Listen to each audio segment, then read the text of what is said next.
किसी का काम जो आए उसे इंसान कहते हैं, पराया दर्द अपनाए उसे भगवान कहते हैं।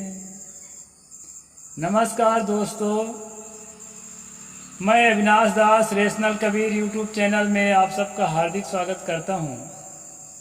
साथियों, यदि आप चैनल को सब्सक्राइब नहीं किए हैं तो सब्सक्राइब ज़रूर करें और शेयर करके अपने हर ग्रुपों में हर मित्रों तक पहुंचाएं। बेल आइकन को प्रेस करें, ऑल नोटिफिकेशन ऑन रखें ताकि अगला वीडियो आप तक पहुंच जाए। और दोस्तों, मुझे कमेंट ज़रूर लिखें। मैं एक छोटा सा फिल्मी नगमा गाया, एक लाइन। मुझे गाना वाना नहीं आता दोस्तों, लेकिन मन मेरा गुनगुनाता है तो गा देता हूँ। उसका मैं अर्थ बता दूं, फिर मनुस्मृति में प्रवेश करते हैं। किसी का काम जो आए उसे इंसान कहते हैं, पराया दर्द अपनाए उसे भगवान कहते हैं। और जो किसी को दर्द पहुंचाए उसे शैतान कहते हैं। दोस्तों, इसमें मैंने भगवान कहा तो आप लोगों को लगता होगा कोई आसमान से उतरा हुआ आदमी होगा जो दूसरे का दर्द में मदद करता होगा। अवतारधारी, परमात्मा का अवतार, देवता का अवतार। दोस्तों, मैं एक छोटी सी कहानी बताऊंगा आज, इसके बाद फिर आगे चलेंगे मनुस्मृति में। कहानी क्या है, घटना ही है। उस वृक्ष के ऊपर सारस परिंदा बैठा हुआ था, बहुत से पक्षी बैठे हुए। देवदत्त ने अपने बाणों का प्रहार किया तो एक पक्षी घायल होकर के गिर पड़ा और उस घायल पक्षी को नीचे बैठा हुआ उसी का ही एक भाई, जिसको सिद्धार्थ गौतम बुद्ध कहते हैं, वो मेडिटेशन का अभ्यास कर रहा था। चिड़िया के, पक्षी के छटपटाहट से, उसकी तरफ से, सुगबुगाहट से ध्यान टूटा और उस चिड़िया को देखा तो तड़प रहा था। उसको उठा करके दोस्तों, उसने उसके पैर में चोट लगा हुआ था, अपना कपड़ा फाड़ के उसमें ब्लडिंग बंद करने के लिए कपड़ा बांधा और प्यार से गोद में रख लिया। ऐसे कोई भगवान नहीं बन जाता है।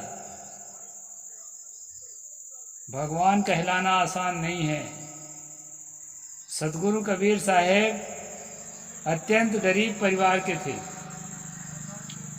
माता पिता और एक बेटा, तीने लोग थे। कुछ लोग तो कहते हैं कि उसके 2 पत्नी थी, 3 पत्नी थी, 4 पत्नी थी, 6 बच्चे थे, 8 बच्चे थे, 14 बच्चे थे। उन मूर्खों को पता नहीं है, कबीर साहित्य का अध्ययन नहीं किए हैं। वो टोटल 3 ही थे। माता पिता के मरने के बाद वो अकेले ही रह गए थे। उन्होंने मैरिज किया ही नहीं था। मैरिज करना गलत है ऐसा उन्होंने न कहीं कहा है, न मैं कहता। लेकिन कई लोग मैरिज नहीं करते हैं, ये भी सच है। ये संत कबीर भी मैरिज नहीं करे थे, ये सच है। पूरा किसी दिन में समय रहेगा तो उसका पूरा प्रमाण दूंगा आपको। अनमैरिड थे। तो मैं ये कह रहा था कि वो बहुत गरीब परिवार से आते हैं और देखा गया दोस्तों कि जब कपड़ा बेचने के लिए बाजार में जाते थे ना, तो कोई अंधा है, कोई लंगड़ा है, किसी का कपड़ा फटा है, वक्त का मारा है। कभी कभी ऐसे लोगों में कपड़ा देते देते मुनाफा की तो बात छोड़िए, उनके पूंजी में बट्टा लग जाता था। अब इन्हीं बातों को देख देख के लोगों का दिल पिघला और उनके ओर आकर्षित हुए। उनके विचारों को थोड़े जानते थे, नहीं तो सारे कबीर पंथी आज रेशनल हो गए होते। उनके करुणा को जानते थे। मैंने गीत गाया था, किसी का दर्द अपनाए उसे भगवान कहते हैं, किसी का काम जो आए उसे इंसान कहते हैं। तो दोस्तों, जरूरतमंदों का काम आना ही मनुष्य का सबसे पहला कर्तव्य है। जब तक दिल में करुणा का वास नहीं है, दया का वास नहीं है, प्रेम का वास नहीं है, तब तक हम लोग जो है ना, कितनों बड़ी कुर्सी में बैठ जाएं, आदमी नहीं बन सकते। हैवान बन सकते हैं, शैतान बन सकते हैं, लेकिन आदमी नहीं बन सकते। दोस्तों, चलते हैं मनुस्मृति में। राजा को कैसे भवन बनाना है और कैसे विवाह करना है और कैसे दान देना है, किसको देना है, इन सारी बातों को संक्षेप में आज मैं कई श्लोकों को कंक्लूजन करके बताऊंगा। मनुस्मृति 7वां अध्याय चल रहा है दोस्तों। चलते हैं आगे की ओर।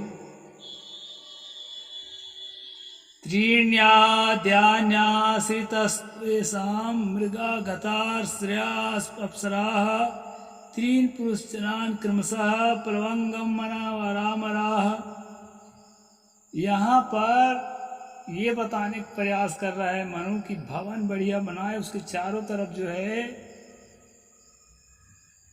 वो बाउंड्री वाल टाइप का बनाते हैं, किला कोट, वो मोटा दीवार पत्थर का उठवाए, तभी राजा सुरक्षित रहेगा।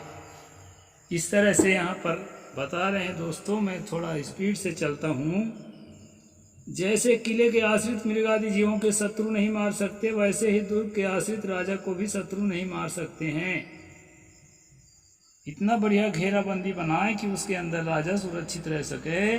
किले में रहने वाला एक धनुर्धारी बाहर के सब योद्धाओं का सामना कर सकता है और किले के 100 सेना 10 सहस्त्र सेना के साथ युद्ध कर सकती है।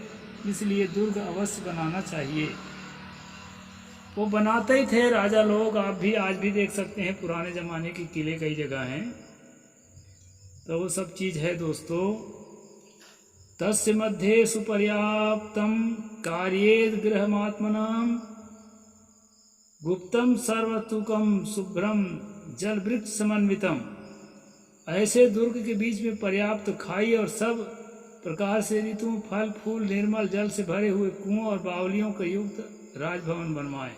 ये सारी चीजें आपको जो है ना, लाल किला में, दिल्ली का लाल किला, आगरा का लाल किला या अन्य भी जगह के किलों में जाएंगे आप दोस्तों, तो ये सब चीज़ आसानी से देखने को मिल जाएंगे। और मैं तो कहता हूँ किला देखना चाहिए, क्योंकि प्राचीन काल का ऐतिहासिक जगह है, उसको समझना जरूरी है। उसी का यहाँ वर्णन है कि राजा को किस तरह रहना चाहिए। अब आगे कहते हैं दोस्तों, तदध्यास्यो वहेद भार्याम सवर्णा लक्षणान्विताम कुले महती संबुधाम हृदया रूप गुणान्विताम। यहाँ पर कहते हैं कि उस राजभवन में रहकर, अब राजभवन का वर्णन तो बहुत किया है, मैं विस्तार में नहीं जाऊंगा, समय ज़्यादा लगेगा और ये सब चीज़ जानने की ज़रूरत भी नहीं है। इससे अच्छा मकान तो आज आप लोगों के है। किला बाहर का कोट भर नहीं है, साधारण बाउंड्री वाल है। उस राजभवन में रहकर अपनी जाति के उच्च कुल में उत्पन्न शुभ लक्षण और रूप गुणों से युक्त कन्या के साथ विवाह करें। ये मनुस्मृति है दोस्तों। इसमें जाति को छोड़ता ही नहीं है। चाहे जिस चीज का वर्णन करे, राजा का वर्णन करे, प्रजा का वर्णन करे, सेना का वर्णन करे, पंडित पुरोहित का वर्णन करे, शूद्र का वर्णन करे, लेकिन जात को नहीं छोड़ता है। यानी वो राजा जब सब समृद्ध हो जाए, कहते हैं ना, पहले नौकरी खोजो फिर छोकरी खोजना। तो अपना रोजगार की व्यवस्था जब कर ले, किला मिला सब बन जाए, बढ़िया से राजभवन में रहने लगे, तो मनु कहते हैं कि उसको विवाह करना चाहिए। कैसे विवाह करना चाहिए? अपनी ही जाति के कन्या तलाश करके, उच्च कुल के। आज भी देखेंगे आप, बड़े बड़े सामंती खानदान के लोग कभी किसी गरीब गुरबा के बेटी को शादी नहीं करते, अपने ही जाति का हो तो भी नहीं करते। दोस्तों, ये बहुत बड़ी बात होती है। दूसरे कुल को, दूसरे जाति को या दूसरे वर्ग को अपना करके और जीवन जीकर दिखाना, ये बहादुरी का काम है, सब कोई नहीं करते। मैं पहले बहुत बुरा कहता था, बाबा साहेब बुढ़ापे में दूसरा विवाह कर लिया, ये मुझे बहुत खराब लगता था। लेकिन उस घटना को जब पूरा पढ़ा ना, बाबा साहेब के पास एक बहुत बड़ी बात थी। वहाँ पर जो है वो ब्राह्मणी जो है वो बोलने लगी कि मैं आपकी सारी किताबें पढ़ी है और मुझे लगता है कि जाति बंधन के तोड़ने का हमें शुरुआत करना चाहिए, और जो है मानव केवल मानव है, ये बात का संदेश संसार में फैलाना चाहिए। बाबा साहेब जानते थे कि उम्र में मेरे से बहुत छोटी है, विवाह इससे मैं कैसे करूं। वो स्वयं विवाह का प्रस्ताव रखी थी, लेकिन उसने जब इस बात को कहा तो बाबा साहेब जो है ना, बहुत भोले सीधे साधे तो थे। व्यवहारिक जीवन उनका, कोई भी महानायक बहुत सरल होता है अंदर से। अपने क्रांति में, अपने मूवमेंट में जब उतरता है उस समय लगता है बड़ा कठोर है, लेकिन दिल का सच्चा सीधा सरल पिघल गए। सोचे तो मेरे मूवमेंट का हिस्सा है, यही तो मैं चाहता हूँ कि जो है जात पात खत्म होए और जो है रोटी बेटी का संबंध सब कोई जोड़ें। क्यों ना हमको अपने से ही ये काम, शुभ काम को शुरू करना चाहिए। ऐसा सोच करके सविता अम्बेडकर से या सविता कबीर से बाबा साहेब ने संबंध जोड़ा था। संबंध कितना अच्छा रहा कि नहीं रहा वो अलग विषय है, लेकिन उद्देश्य बहुत सुंदर रहा। तो दोस्तों, यहाँ पर मनु ने कहा कि अपने ही जाति के और उच्च कुल के कन्या से शादी करे। और कन्या का मतलब होता है जो रजस्वला ना हुई हो, पीरियड चालू ना हुआ हो, 6-7 साल की कन्या, उसी से कन्यादान शब्द बना है। दोस्तों, शायद मैं विवाह प्रकरण में बताया भी हूँ आपको इस बात को, विवाह संस्कार में पिछले एपिसोड भी आप लोग देखा करिए। तो कहने का मतलब है कि यहाँ जाति को बना करके मनु रखते हैं कि अपने ही जाति के वो उच्च कुल के हो, अच्छा संभ्रांत घराने के हो, ऐसे कन्या के साथ राजा को विवाह करना चाहिए। पुरोहितम चा कुर्वितम वृणुयादेव चार त्रिजः तेस ग्रहणानि कर्माणि कुर्या वैतानिकानि च। पुरोहित को नियुक्त करके और ऋत्विजों को कर्म करने के लिए वर्ण करे, वे गृह सूत्र के अनुसार राजा के शांति कर्म आदि करें। ये कर्मकांड की बात है। इसमें कहा है पुरोहित नियुक्त करे, जो वहाँ विद्वान ब्राह्मण हो और लोगों से ज़्यादा उसको मुखिया बनाए, और क्या क्या उनके पद होते हैं, होता उद्घात है, अर्धयु, क्या क्या होता है अभी मेरे दिमाग में नहीं आ रहा।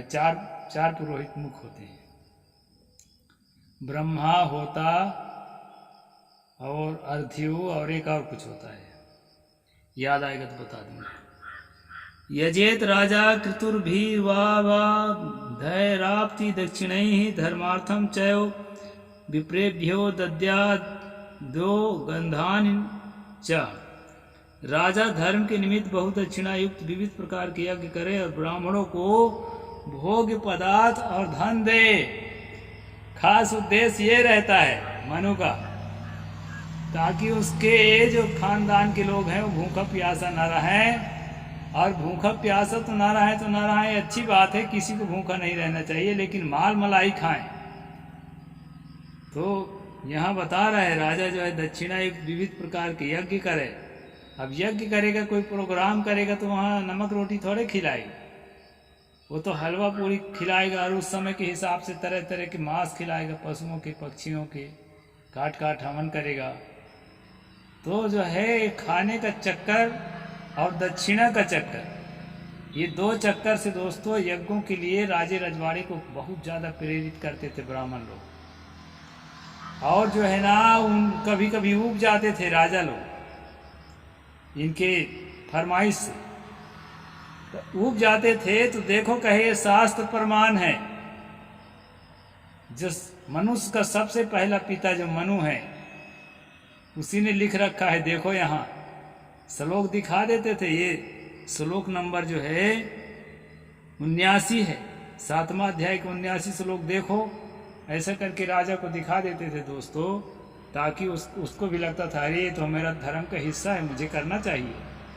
ऐसे करके वो तरह तरह के यज्ञ करता था, खर्चा करता था और ब्राह्मणों को जेब भरता था। ये तरीका है। राजा शास्त्र के अनुसार राज कर्मचारियों द्वारा प्रजाओं से वार्षिक कर वसूल कराए और उनके साथ पिता के समान व्यवहार करे। पिता के समान व्यवहार करना तो अच्छी बात है, प्रजा के साथ अच्छा व्यवहार राजा को होना चाहिए और कर भी वसूलना चाहिए, ये भी ठीक है। उचित मात्रा में कर तो राजा को लेना ही पड़ेगा। भिन्न भिन्न कार्यों की देखभाल के लिए भिन्न भिन्न कार्यकुशल व्यक्तियों को अध्यक्ष नियुक्त करे, अनेक समितियां बनाए, अनेक प्रकार के कार्य प्रणाली स्थापित करे, ये सब ठीक है, करना पड़ता है। कर्मचारियों को देखभाल में रखे। राजा को गुरुकुल से लौटकर आए हुए ब्राह्मणों की पूजा करनी चाहिए, क्योंकि राजाओं की यह ब्रह्मनिष्ठ निधि अक्षय कही गई है।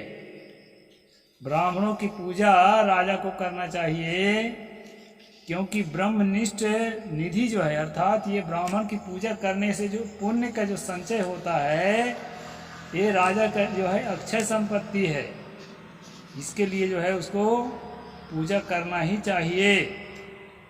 न तम स्तेनाम चामित्रा हरंती न च नश्यंती तस्माद्राज्ञा विधातव्यो ब्राह्मणे स्वच्छो निधि। उस निधि को चोर नहीं चुरा सकते, क्योंकि पुण्य जो है ना, पुण्य को कौन चोर चुराएगा, वो तो चीज नहीं है ना, एक भावनात्मक संस्कार है। शत्रु हरण नहीं कर सकता है और न कभी नष्ट हो सकती, इसलिए राजा को ब्राह्मणों में अक्षय निधि स्थापन करना चाहिए। अक्षय निधि अभी मैं पिछले श्लोक में बताया ना, गुरुकुल से लौटकर आए हुए ब्राह्मणों की पूजा करना चाहिए। यानी पढ़ाने के लिए जो ब्राह्मण ही पढ़ा सकता था, पढ़ाने के लिए जो गया है वहां से जब लौटेगा राजा के द्वारे में जाएगा तो उसके पैर धोएगा और उसकी पूजा करेगा। इतना ही नहीं दोस्त, पैर को धो धो के पीने का विधान भी था, क्योंकि मैं कई बार आपको बीच बीच में बताते रहता हूँ। वशिष्ठ जब राम के घर गया था ना, तो उसमें आया है रामचरितमानस में, अति आदर रघुनायक कीन्हा पद पखारी पादों तक लीना। बहुत ज्यादा आदर सम्मान किया राम जी ने वशिष्ठ नाम के ब्राह्मण का, और उसके पैरों को धो धो के पिया। तो ये भी विधान है ब्राह्मणों के साथ राजा के लिए। आदर्श राम जो है आदर्श है इनका, मर्यादा पुरुषोत्तम। तो इस प्रकार से दोस्तों यहाँ पर बातें कही गई है। आगे कहते हैं, अग्नि में किए हुए हवन की अपेक्षा ब्राह्मणों के मुख में किया हुआ श्रेष्ठ है, क्योंकि यह हवी इधर उधर नहीं गिरती, न सूखती है और न कभी नष्ट होती है। आग में जो हवन करते हो ना, स्वाहा स्वाहा, मनु कहते हैं उससे अच्छा है कि ब्राह्मण के मुख में करो, बढ़िया माल मलाई हलवा पूरी बना खवाओ, क्योंकि जो है